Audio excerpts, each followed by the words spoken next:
Welcome to the NBA Coast to Coast podcast brought to you by thelines.com.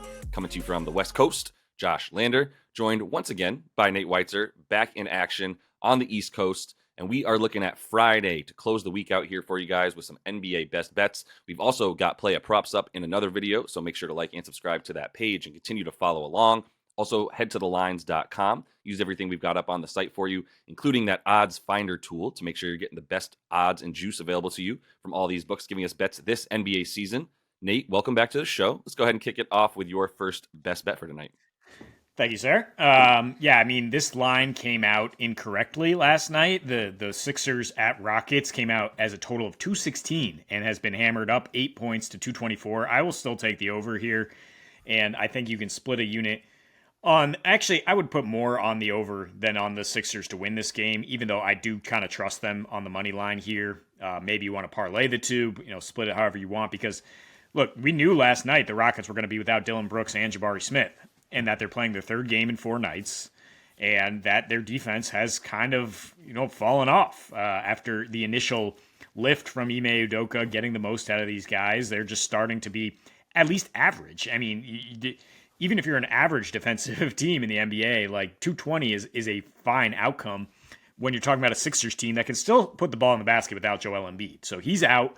They do play faster without him, and their defense is worse. So that's going to help things out on the other end. And while Paul Reed, B-Ball Paul, your boy, is a really solid replacement, he's not the same kind of presence. That, he's going to give it up to Şengün a little bit here. The Rockets are going to be able to keep pace. We're going to see more Jalen Green, more Tari Eason, more Aaron Holiday, and just more offense than if we had Brooks and Jabari in there, who, we got suckered into taking after his little hot streak. But I digress. Sixers last 4 without Embiid are scoring 115 a game, playing at nearly 100 pace. They have a 115 defensive rating versus 110 with him.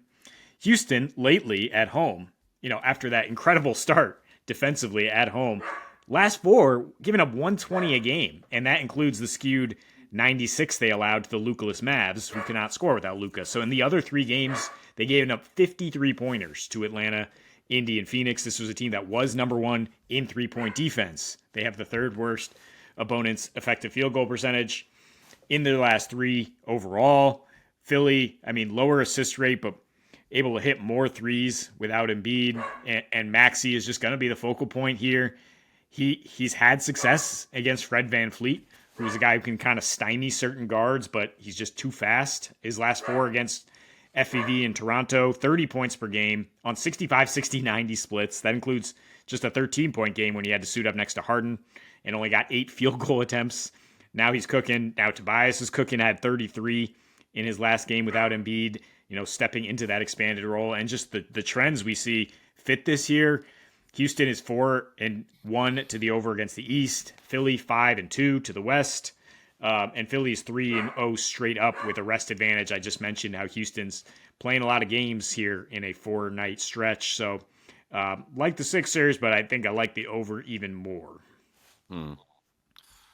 I don't like my Tyrese Maxey unders that I was looking at as well without Dillon Brooks in there. Houston still does limit assists, but yeah, you're definitely right. Obviously, they've had some lapses on defense against some good offensive teams, but still skewed downward by the Luka-less Mavs, like you mentioned. I'm fine with it. Yeah, I'm Philly, man. Like Tobias Harris is balling. He's showing us something, and he's really proving, like, I don't care who the matchup is. I don't care if this team is worse. Basically the Magic game was wild to me because Tyrese Maxey should have just gone off, and Tobias did.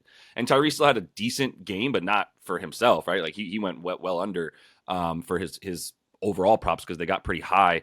So Tobias is balling no matter what the situation is for himself. And I think he's a big reason that, like, he's the adult in the room right now. And I would definitely trust him to take on the young Rockets and young in key places. Tari Eason's also questionable, by the way. So we don't even know for sure that he's going to play. And if he's out, God, man, their defense is a lot less intimidating without the length and Dillon Brooks out there. So it's back to last year's Rockets with Jayshawn Tate and Jalen Green side by side, which is not great for your defense. No cap, as they say. I would just put Amin Thompson on Tyrese Maxey before I put the likes of like a Jalen Green on him or anything like that. It's going to be cooking time for him. But let me go to the first game bet that I'm talking about, and I'm going shooters. I do like Denver to win, but it's scary to take them against OKC. This total got bet way up as well, by the way, which is why I start to lean under for it, because it was at 229.5, and it's gone all the way up to 237.5.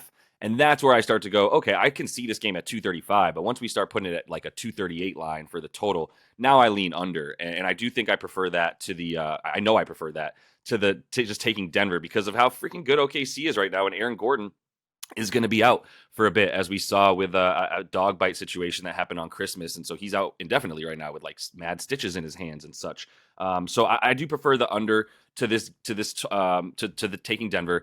Denver's playing so slowly on the season, second slowest pace in the league, and at home it's fourth slowest. So they're still keeping things slow. But the problem is, and the thing that scares me more than anything at this point is they're the worst transition defense according to points per possession in transition. They cannot get back. And guess who the top transition team is in the league? Obviously, well, not obviously, because it's surprising. They're in transition more frequently than Indiana is. Are the OKC Thunder slightly more than the Pacers at this point? So if you're not going to get back on D, Shai's going to cook you, man. And he had a pretty bad game last time without KCP in there. Shooting really poor percentage, 9 for 20 from the field. Did get some free throws in there to get him up above 25 points, but really, really not great game for him in a situation where the best defender that was available to guard him wasn't on the floor in KCP, who's going to be back for this one. That game went to 235 with decent offense from both sides, but Joker also didn't really bring it the way that we would have expected him to, especially on the boards, which was really surprising, getting out-rebounded by Chet Holmgren in that game, which was wild, only putting up 6 boards. But yeah, I do think that the back-to-back aspect of this for Denver, while they didn't have to go all out because they beat the Morantless Memphis Grizzlies last night, who only put up 105 on them, and they didn't really need anybody to play. All the starters played 25 minutes or less. Jokic played 29, was 11 of 11 from the field, by the way. So they didn't really need to take that one too seriously after they built up that lead, which was nice for them. So I still think, though, the way that they're coming into this game, they played really cupcake teams in their last 10, and they've won 9 of them. And that's the other reason I just lean away from just going ham on a bet with Denver to win, when I don't feel like they've proved that much over their last 10 just because they've won 9 games, when you've beaten Charlotte a couple of times and Brooklyn on back-to-backs and things like that. Like, just not really great comp in those games. But they were scoring about 120. I would still put them about under 120 in this game, with the way that the Thunder have been playing defense a bit better and more defensively in their last 10 as well. Still about an 120 offensive rating, but down to about 112 defensive rating on the road, which is still going to be tops in the top top half of the league, close to top 10 in the league on the road. Specifically at home, they're world beaters as well. But yeah, I think that they're going to be able to, like, I don't know if they figured out the scheme for keeping Jokic out off the boards like they did last game, but that was a huge part of it, was limiting those second chance points and not giving up offensive rebounds. And if Aaron Gordon's not out there, that's your, at least, let's call him a top 3 offensive rebounder. Michael Porter Jr. is really good, but right next to MPJ and Jokic, like, he's up there as a top offensive rebounder for them, and that's a big way that I would expect them to try to get points in this one. It's not going to be quite as available, so I do prefer under 238 to anything. Yeah, plenty of respect for that Thunder defense, for sure. These teams played at a 94 pace last time they got together. We got to 235 with some good efficiency, but yeah, you see the Nuggets on back-to-backs. I mean, especially on the road on back-to-backs, they are not scoring. They have that last home back-to-back was against the Kings, I believe, and they did score a lot, but still 6 of their last 8 have gone under. I guess Gordon being out kind of helps the over more because he is such a versatile, important defender who helped shut down SGA when they met earlier this season. But yeah, they still have KCP to throw on him, and if you can limit SGA, the Thunder are still, despite Jalen Williams' nice little hot streak here, still heavily reliant on him. And so I think you could go under here as long as the pace gets stamped down. Yeah, there should be. They might, just real quick, they might be a bad matchup for the Thunder, for the Nuggets moving forward, with a center that can pull Jokic away from the basket and like be that versatile, plus that many like similar style players in terms of Jalen Williams being able to match up well with Gordon and such. So something to keep an eye on it for sure for the rest of the year. I mean, they're a bad matchup for everybody. Like I was saying, like SGA is the real MVP right now, and This is, it's a circle game for him against the prospective MVP. So It's going to be Totally. close, and that that kind of playoff atmosphere generally leads to unders. Yep. So opposite of that is in Washington here, where we have Brooklyn coming off a game they punted and on the second leg of a back-to-back. -6. I will take the Nets here. I'm a little uncomfortable with the 6 and would consider a teaser. With the first game I mentioned, you get maybe the over down to 220 out in Houston. And you get the Nets at like -2, 2.5 if it creeps up a little bit. But in any case, I trust them to win this game. It's kind of a weird spot because, like I said, they kind of disgraced the franchise. They will face a fine, I think, for what they did on Wednesday, where they played the starters for just the first quarter and then yanked them Yep. and then played Jordan Wilson most of the game, who is now in the G League. And that's just not cool to bettors in general. But we were on the right side of that because we had the Bucks. In any case, now they should have Claxton and DFS back, and they're basically on extra rest here because the starters didn't play. Yep. 4-1 against the spread on extra rest. This year, they're also 10-9 straight up and 9-3 against the spread when favored, winning by 10 points per game. Their last two wins during this rough patch they've had against Detroit, went slightly below covering against a desperate Detroit team, which got the losing record in that spot. But otherwise, a team you can trust here. And they just physically dominated the Wizards in the two meetings this season. I mean, only getting 113 points per game, but so many possessions, 101 field goal attempts per game. They just didn't shoot well. They out-rebounded them by 20. They held the Wizards to 40 and 21% splits. They've now won 6 straight over this team with a 101 defensive rating. And we know you can score on the Wiz. They have the worst defense in terms of points allowed. 9 since they've met the Nets 9 games ago. They've allowed 130 a game, 33 assists, 48 rebounds, 57 paint points. What do you want? When 1-3 against the spread at home, they're just an abysmal defense. As we know, it's just really the only issue is playing pop psychologist, as you said, is like, so are the Nets going to be motivated to now come back and, kind of prove that they just needed a little rest? Maybe that little rest is all they needed after that long West Coast road trip and then some flat performances, and just the internal discussion was like, look, we just got to take a night off here. So many games right now. And then they come back fresh. I mean, in any case, they're a much better team than the Wizards. And yeah, I think they get the win. It's just a question about how much. Yeah, I feel you. I'm not going to contest that bet at all.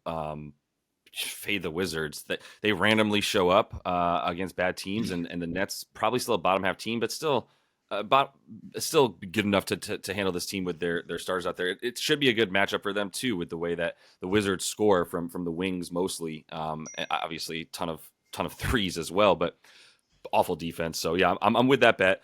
I'm going to close it out with a little bit of chalk because at some point the Cavs have to lose these games. Like they can't just keep trying to pull out random crap like this. So I'm going to take the Bucks on the money line, and I am going to take the look that I know that you're putting out at some point in player props, which is Dame Lillard, to get 25 and have them win that game. So that should get you pretty decent juice because it's a -240 money line for the Bucks there.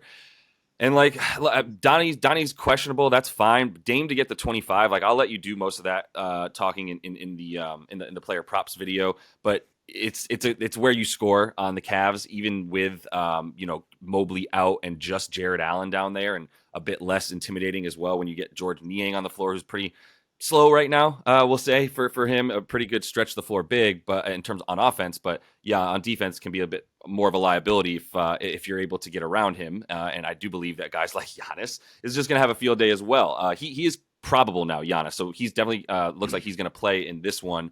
And it should be a situation of them, in my opinion, just attacking the rim, attacking the offensive glass, getting open threes after they get into the lane past guards that are going to be out there. I guess we got a pretty nasty injury report still, though, for Cleveland. So it's tough to even know who's going to be out there. But if it is some form of Donnie Mitchell and potentially like Sam Merrill, who's going to get plenty of minutes as well, and as good of a three-point shooter as he is once again going to be a liability on the other side of the floor, then yeah, I don't really know why you would not feel comfortable with it. The 6 points is strictly because you and I have both gotten burned by this Cavs team who's just like stars out, bets up for some reason. And Karis LeVert's been playing well in those games, but I do think this is a bad matchup for him once again as well, with the perimeter and wing defense that has started to form for the Bucks this year. In the last roughly 10 games, as their defensive rating has definitely dropped from the roughly 121 that it was for the first month or so of the season,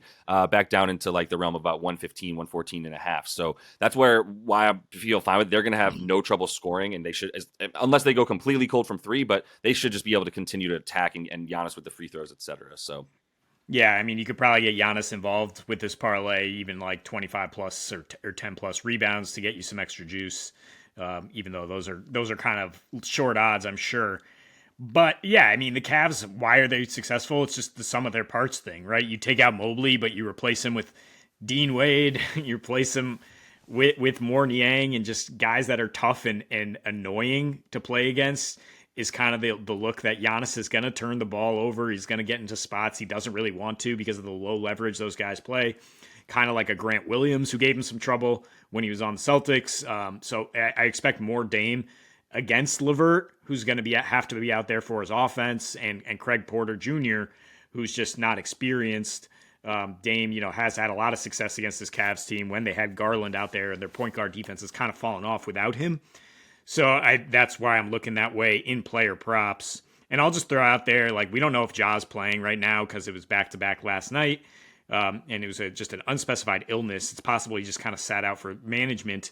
And Memphis team total at only 109 is exploitable if you bet that against the Clippers defense that's been really bad lately. And hope Ja plays. You're not dead. You're not dead in the water if he doesn't. But you'd certainly hope he plays to get you 110 against the Clippers.